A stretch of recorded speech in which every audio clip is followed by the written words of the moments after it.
आप सबको जोहार। और आज है तारीख 21 दिसंबर 2024 शनिवार। तो चलिए आज की बड़ी और प्रमुख खबरों पर नज़र डालते हैं और यहां पर शुरुआत करते हैं पहली खबर से, जो कि यहां पर निकल कर आ रही है हज़ारीबाग से, जहां पर झारखंड के हज़ारीबाग में रांची के रहने वाले एक डॉक्टर की सड़क दुर्घटना में मौत हो गई है। जहां पर मृतक की पहचान डॉक्टर राजेश कुमार, जिनकी उम्र 37 वर्ष बताई जा रही है, के रूप में हुई है और वे रांची के ध्रुवा बस स्टैंड के निवासी थे। और घटना गुरुवार को हज़ारीबाग के सिंघानी ओवरब्रिज के पास हुई। घटना की जानकारी मिलने के बाद पुलिस बल मौके पर पहुंची और घायल डॉक्टर को शेख भिखारी मेडिकल कॉलेज अस्पताल ले गई, लेकिन इलाज के दौरान उनकी मौत हो गई। फिलहाल शव को अस्पताल के मोर्चरी में रखा गया है। और यहां पर मिली जानकारी के मुताबिक डॉक्टर राजेश कुमार पटना के मेदांता अस्पताल में क्रिटिकल केयर के इंचार्ज थे और उनके पिता डॉक्टर भोला प्रसाद का ब्रेन हेमरेज का इलाज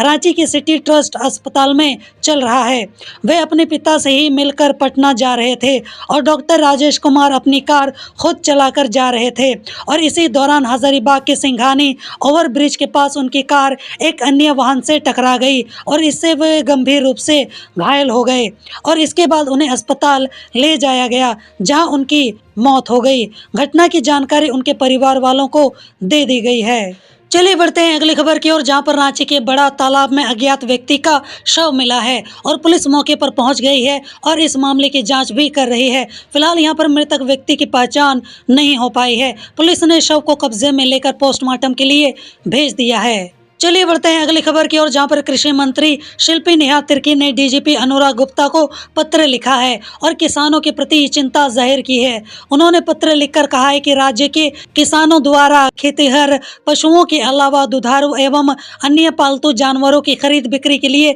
निरंतर निकटतम बाजार जाना पड़ता है और बाजार ले जाने के दौरान इन्हें पुलिस और प्रशासनिक समस्याओं का भी सामना करना पड़ता है तथा पुलिस द्वारा अवैध वसूली भी की जाती है, जिससे यहाँ पर किसानों को गाय, बैल, बकरी एवं अन्य पशुओं को बाजार ले जाने में काफ़ी कठिनाई होती है तथा यहाँ पर किसानों में भय का भी वातावरण जो है वो यहाँ पर उठ गया है और जिससे ग्रामीण किसान पशुपालन करने की दिशा में आगे नहीं बढ़ पाते हैं। अतः पशुपालक किसानों को पशुओं के क्रय विक्रय हेतु बाजार या फिर हाट जाने के क्रम में स्थानीय पुलिस द्वारा अवैध वसूली पर रोक लगाने हेतु आवश्यक निर्देश दिया जाना चाहिए। चलिए बढ़ते हैं अगली खबर की ओर, जहां पर झारखंड में नगर निकाय चुनाव में देरी के कारण राज्य को आर्थिक नुकसान हो रहा है और यहां पर केंद्र सरकार ने 15वें वित्त आयोग की अनुशंसा के तहत मिलने वाली करीब 1600 करोड़ रुपए की राशि रोक दी है और यह राशि यहां पर शहरी निकायों के विकास और नागरिक सुविधा के लिए इस्तेमाल की जानी थी।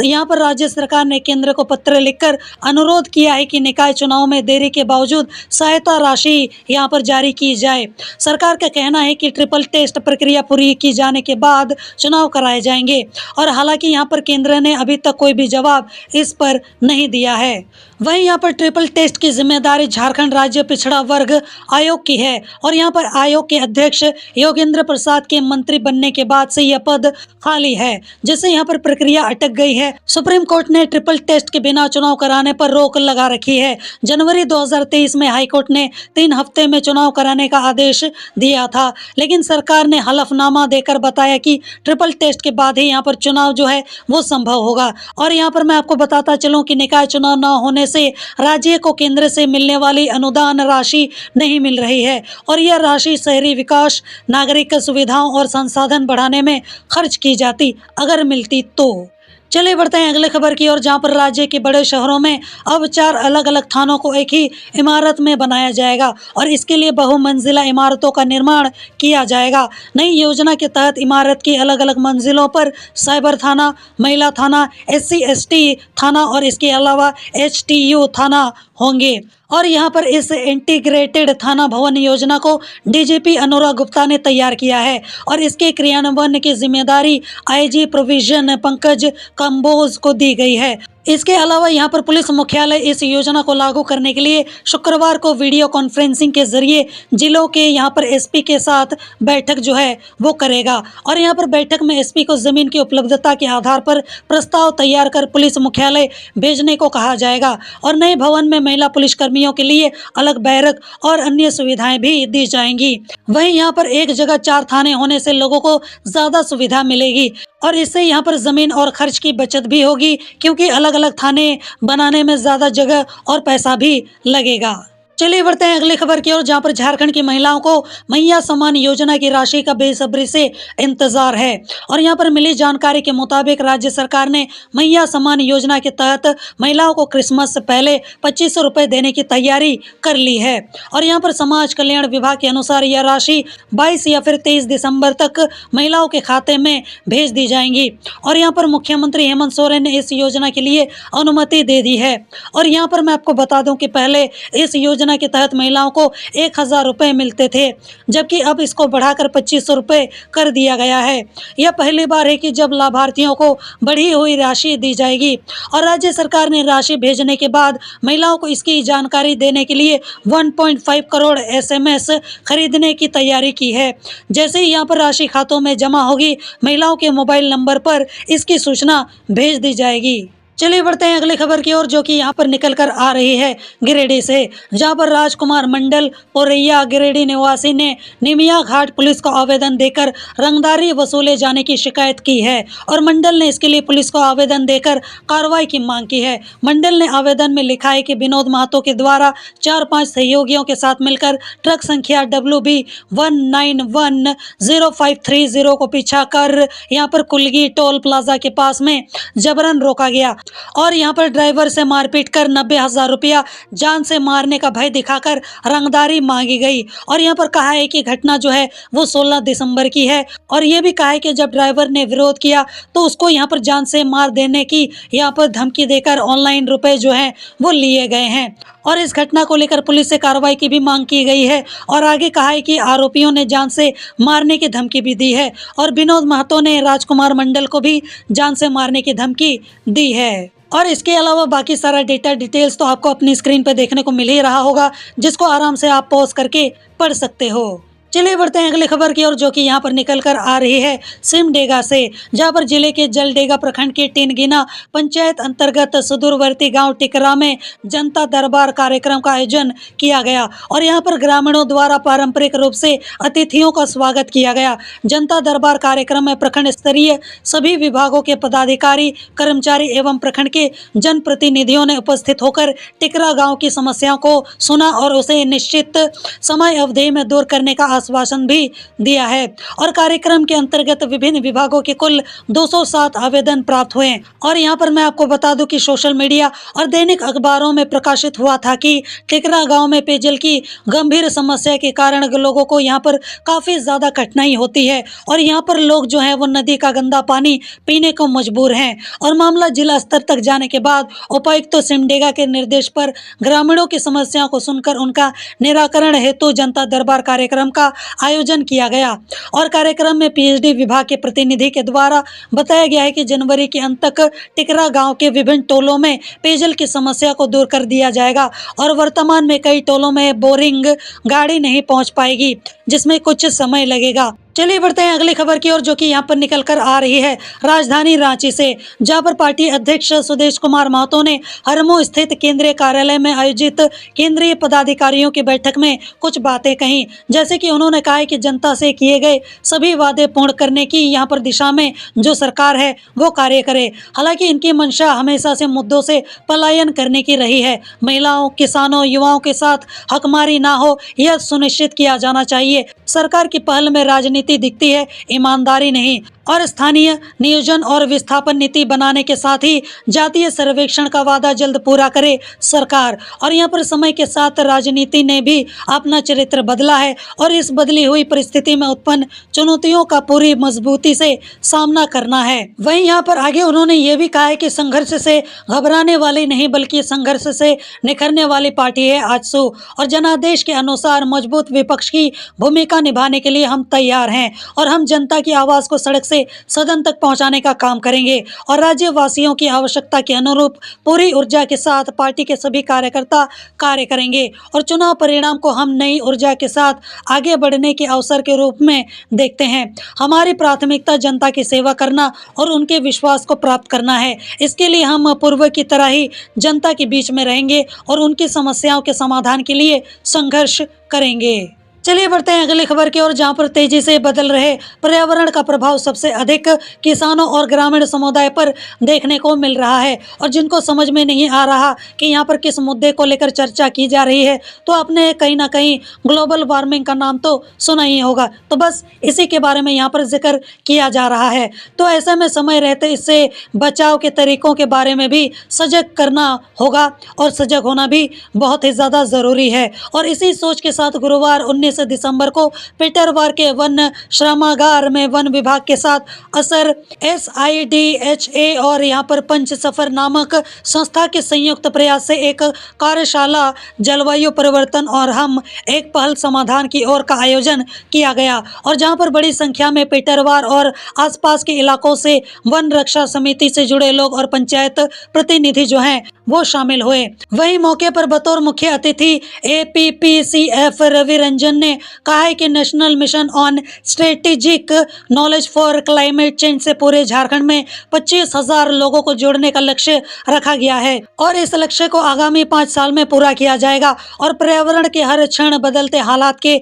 बारे में उन्होंने कहा है कि दुनिया भर में इसका असर देखा जा रहा है। सऊदी में बर्फबारी तो पाकिस्तान में बाढ़ आने लगा है, झारखंड भी इससे अछूता नहीं रहा है। वहीं यहाँ पर इसरो की एक रिसर्च का जिक्र करते हुए उन्होंने बताया है कि झारखंड का 69% इलाका मरुस्थल में तब्दील होने के कगार पर जा रहा है। यही वजह है कि पानी की किल्लत राज्य में देखी जा रही है। पानी को रोकने का उपाय जो है वो करना होगा। चलिए बढ़ते हैं अगली खबर की ओर, जो कि यहाँ पर निकल कर आ रही है राजधानी रांची से, जहाँ पर रांची विश्वविद्यालय के कुलपति अजीत कुमार सिन्हा से गुरुवार झारखंड प्रदेश अतिथि शिक्षक संघ का प्रतिनिधिमंडल डॉक्टर धीरज सिंह सूर्यवंशी के नेतृत्व में मिला और इस दौरान डॉक्टर धीरज सिंह ने कुलपति को ज्ञापन सौंपा एवं यहाँ पर साथ ही पिछले लगभग 1.5 वर्षों से लंबित मानदेय की भुगतान अविलंब करने की भी बात रखी। वहीं यहाँ पर डॉक्टर सिंह ने कहा है कि लंबे समय से विवि प्रशासन द्वारा मानदेय भुगतान के अभाव में समुचित इलाज नहीं हो पाने की वजह से 2 मौतें हो चुकी हैं। वहीं पर सूर्यवंशी ने आगे कहा है कि झारखंड उच्च न्यायालय की गत यहाँ पर 11 जुलाई 2024 और यहाँ पर 9 दिसंबर 2024 के याचिकाकर्ताओं अतिथि शिक्षकों के संदर्भ में विभाग अध्यक्षकों एवं अंगीभूत महाविद्यालयों के प्राचार्यों द्वारा अवमानना का मामला प्रमुखता से उठाया। सूर्यवंशी ने कहा है कि झारखंड प्रदेश के उच्च शिक्षा विभाग एवं विवि प्रशासन की कार्यशैली एवं कार्यवाही से अतिथि शिक्षकों को अपूरणीय क्षति हुई है। और वहीं पर संयोजक डॉक्टर धीरज सिंह सूर्यवंशी ने अतिथि शिक्षकों के संवैधानिक हक एवं अधिकारों को संरक्षित एवं संवर्धित करने की वकालत भी की है। और इसी क्रम में गत दिनों राज्यपाल संतोष गंगवार एवं गुरुवार को पुनः कुलपति को ज्ञापन दिया है। चलिए बढ़ते हैं अगली खबर की ओर, जो कि यहाँ पर निकल कर आ रही है राजधानी रांची से, जहाँ पर भाजपा प्रदेश अध्यक्ष एवं पूर्व मुख्यमंत्री बाबूलाल मरांडी ने चाईबासा में नाबालिग के साथ हुए दुष्कर्म और फिर इलाज के दौरान उसकी मौत पर कड़ी प्रतिक्रिया दी है। और यहाँ पर उन्होंने कहा है कि हेमंत सरकार बहन बेटियों की सुरक्षा करने में असफल है और यह सरकार महिला सम्मान का केवल दिखावा ढोंग करती है। और मरांडी ने आगे ये भी कहा है कि चाईबासा में नाबालिग छात्रा के साथ यहाँ पर दुष्कर्म की घटना और इलाज के दौरान पीड़िता के निधन की सूचना से मन अत्यंत व्यथित है। और उन्होंने आगे ये भी कहा है कि झारखंड में महिलाओं के खिलाफ हैवानियत की हदें पार हो चुकी हैं और यहाँ पर ऐसे जघन्य कृत्य को रोकने की बजाय हेमंत सोरेन की सरकार अपनी नाकामी छुपाने की कोशिश में लगी हुई है। और यहाँ पर उन्होंने आगे ये भी कहा है कि मुख्यमंत्री हेमंत सोरेन उक्त मामले को फास्ट ट्रैक कोर्ट में भेजकर आरोपी को कठोरतम सजा दिलाने की पहल करें। और साथ ही यहाँ पर महिला मंत्री, पुलिस पदाधिकारी और कल्याण विभाग के निदेशक को पीड़िता के परिजनों से मुलाकात कर घटना की जानकारी लेने और उचित सहायता प्रदान करने के लिए निर्देशित करें। चलिए बढ़ते हैं अगली खबर की ओर, जो कि यहाँ पर निकल कर आ रही है राजधानी रांची से,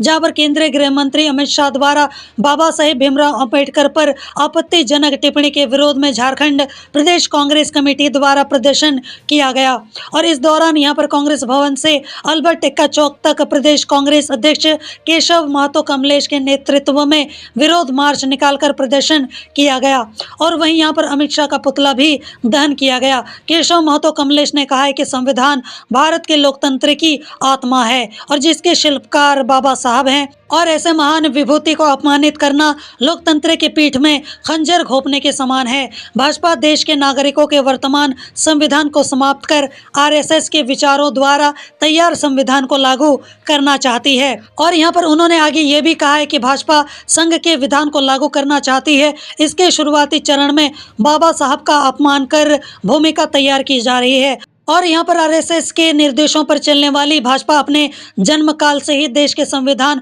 और तिरंगे की घोर विरोधी रही है, और ये संविधान के जनक का सम्मान कैसे कर सकती है। अमित शाह ने बाबा साहब का अपमान ही नहीं किया, बल्कि समस्त दलित समुदाय सहित करोड़ों देशवासियों के आत्मसम्मान पर गहरी चोट की है। दलित समुदाय का वोट प्राप्त करने के लिए सिर्फ चुनाव के समय दलितों के हितों की बात करने वाली भाजपा के दोहरे चरित्र का खुलासा जो है वो अब हो चुका है। चलिए बढ़ते हैं अगली खबर की ओर, जो कि यहाँ पर निकल कर आ रही है राजधानी रांची से, जहाँ पर राजधानी में पिछले दिनों बच्ची के साथ हुई छेड़छाड़ की घटना को लेकर अब झारखंड राज्य बाल अधिकार संरक्षण आयोग भी एक्टिव हो चुका है। आयोग के सदस्य उज्जवल प्रकाश तिवारी ने पुलिस महानिदेशक से ज्ञापन सौंपकर मांग की है कि स्कूल के छुट्टी के समय सादे लिबास में महिला और पुरुष पुलिस बल की तैनाती की जाए। और इसके अलावा उज्जवल प्रकाश तिवारी ने पुलिस महानिदेशक से कई अन्य बातों पर भी गंभीरता पूर्वक विचार करने का अनुरोध जो है वो किया है। और तिवारी ने बताया कि पुलिस महानिदेशक ने उनकी बातों को गंभीरता से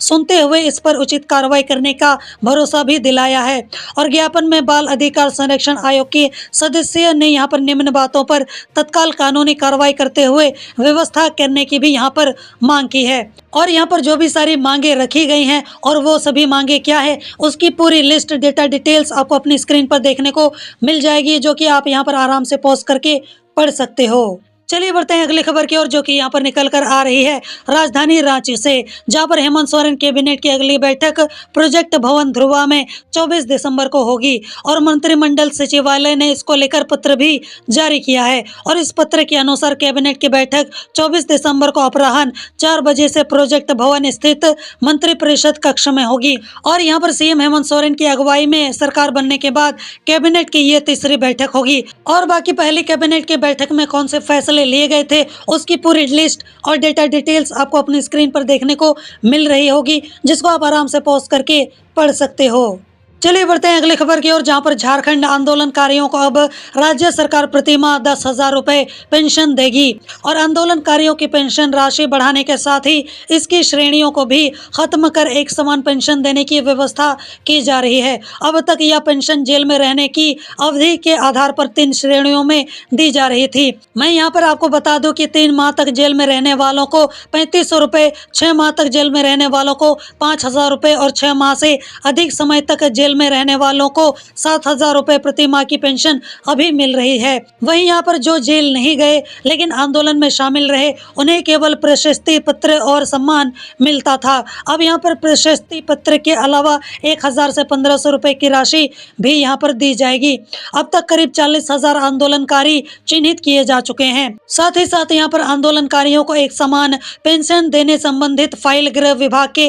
विभागीय मंत्री हेमंत सोरेन को भेज दी गई है। और यहाँ पर गृह मंत्री के रूप में मुख्यमंत्री हेमंत सोरेन की सहमति के बाद उक्त फाइल कैबिनेट की स्वीकृति के लिए भेजी जाएगी। इसके बाद गृह कारा एवं आपदा प्रबंधन विभाग इससे संबंधित संकल्प जो है वो जारी करेगा। चलिए बढ़ते हैं अगली खबर की ओर, जो कि यहाँ पर निकल कर आ रही है राजधानी रांची से, जहाँ पर विधानसभा चुनाव हारने के बाद आजसू सुप्रीमो सुदेश महतो को अब काके रोड स्थित आवास संख्या 5 को खाली करना होगा। और मिली जानकारी के मुताबिक अब इस सरकारी बंगले में सीएम हेमंत सोरेन का आवासीय दफ्तर शिफ्ट किया जाएगा। और इस संबंध में भवन निर्माण विभाग के अवर सचिव घर शोभित पंडित ने इसकी पुष्टि कर दी है। और बताया गया है कि भवन निर्माण विभाग काके रोड स्थित सीएम के आवासीय दफ्तर का रेनोवेशन किया जाएगा और इसीलिए उसे आवास संख्या 5 में अस्थायी रूप से शिफ्ट किया जाना है। और यहाँ पर आवास खाली करने के संबंध में सुदेश महतो ने अपना बयान जो है वो जारी किया है और इसमें उन्होंने कहा है कि मेरे लिए यह कोई बड़ा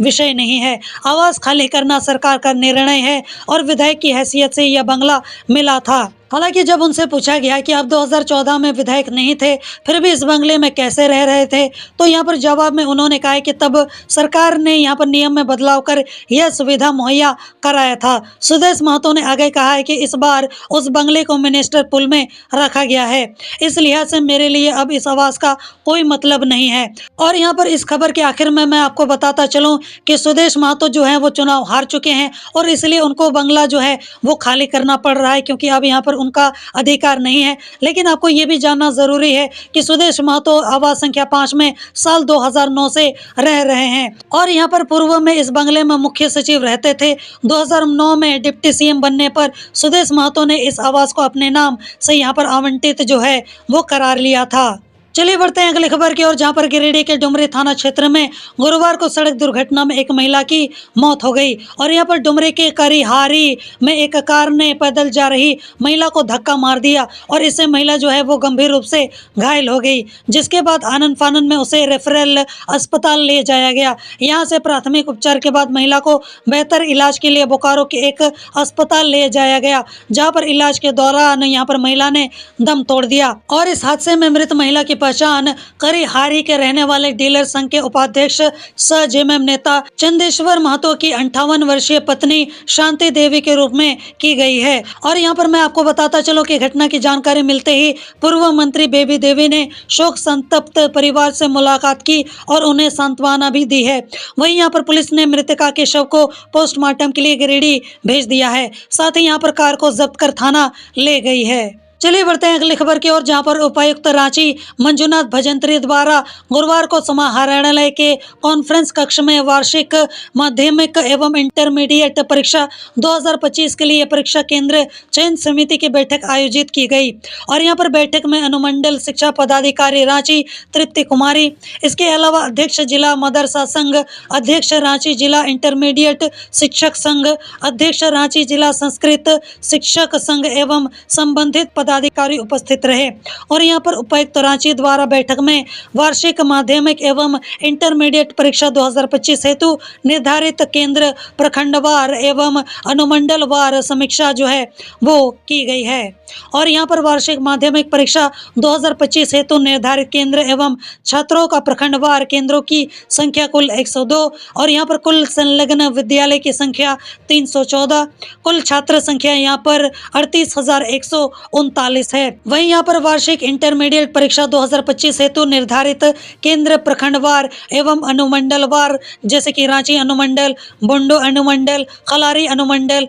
इसके अलावा सिल्ली, कुल केंद्रों की संख्या यहाँ पर 57 और इसके अलावा कुल संलग्न विद्यालयों की संख्या 115, कुल छात्रों की यहाँ पर संख्या 42,121 है। और इसके अलावा बाकी सारा डिटेल्स आपको अपनी स्क्रीन पर देखने को मिल जाएगी, जिसको आप आराम से पॉज करके पढ़ सकते हो। चलिए बढ़ते हैं अगली खबर की ओर, जहां पर रांची के बीआईटी मेसरा थाना क्षेत्र में एक 4 साल के बच्चे के साथ वैन ड्राइवर द्वारा यहां पर यौन उत्पीड़न का जो मामला है वो सामने निकल कर आया है, जहां पर घटना बीआईटी मेसरा थाना क्षेत्र के स्पेक्ट्रम ग्लोबल स्कूल की है और बच्चा नर्सरी क्लास में पढ़ता है। पीड़ित बच्चे की मां ने यहां पर बीआईटी मेसरा टीओपी में शिकायत दर्ज कराई है और इसके बाद पुलिस ने पोक्सो एक्ट के तहत मामला दर्ज कर आरोपी ड्राइवर को गिरफ्तार कर जेल भेज दिया है। और यहाँ पर पीड़िता की मां ने बताया है कि उन्होंने सबसे पहले स्कूल के प्रिंसिपल से इसकी शिकायत की, लेकिन उनकी तरफ से यहाँ पर किसी भी तरह का सहयोग और कार्रवाई नहीं की गई और इसके बाद उन्हें मेसरा टीओपी में शिकायत दर्ज कराने के लिए 2 दिनों तक परेशान होना पड़ा। झारखंड राज्य बाल संरक्षण आयोग के सदस्य उज्जवल तिवारी ने कहा है कि आयोग इस घटना को लेकर गंभीर है और उचित कार्रवाई करने के साथ बच्चे के परिवार से मिलने का भी काम करेगा। चलिए बढ़ते हैं अगली खबर की ओर, जहां पर राजधानी रांची के हिसार स्थित पशुपालन भवन में गुरुवार को राज्य के कृषि, पशुपालन एवं सहकारिता मंत्री शिल्पी नेहा तिर्की ने विभागीय समीक्षा बैठक की और इस दौरान मंत्री शिल्पी ने कहा है कि झारखंड में कृषि विभाग 10 बीज ग्राम की स्थापना करेगा और इसका उद्देश्य यहां पर उन्नत बीज के साथ साथ राज्य में बीज की कमी को पूरा करना है और इसके लिए पश्चिमी सिंहभूम, चतरा और लातेहार के 10 गाँव के साथ यहाँ पर गुरुवार को MOU किया गया। और इस दौरान मंत्री शिल्पी नेहा तिर्की ने आगे कहा है कि राज्य में अच्छे बीज की हमेशा से कमी रही है और इसके साथ ही डिमांड के अनुरूप राज्य में बीज उपलब्ध नहीं हो पाता है और इस बात को ध्यान में रखते हुए कृषि विभाग ने 10 अलग अलग गाँव को बीज ग्राम के तौर पर विकसित करने का निर्णय लिया है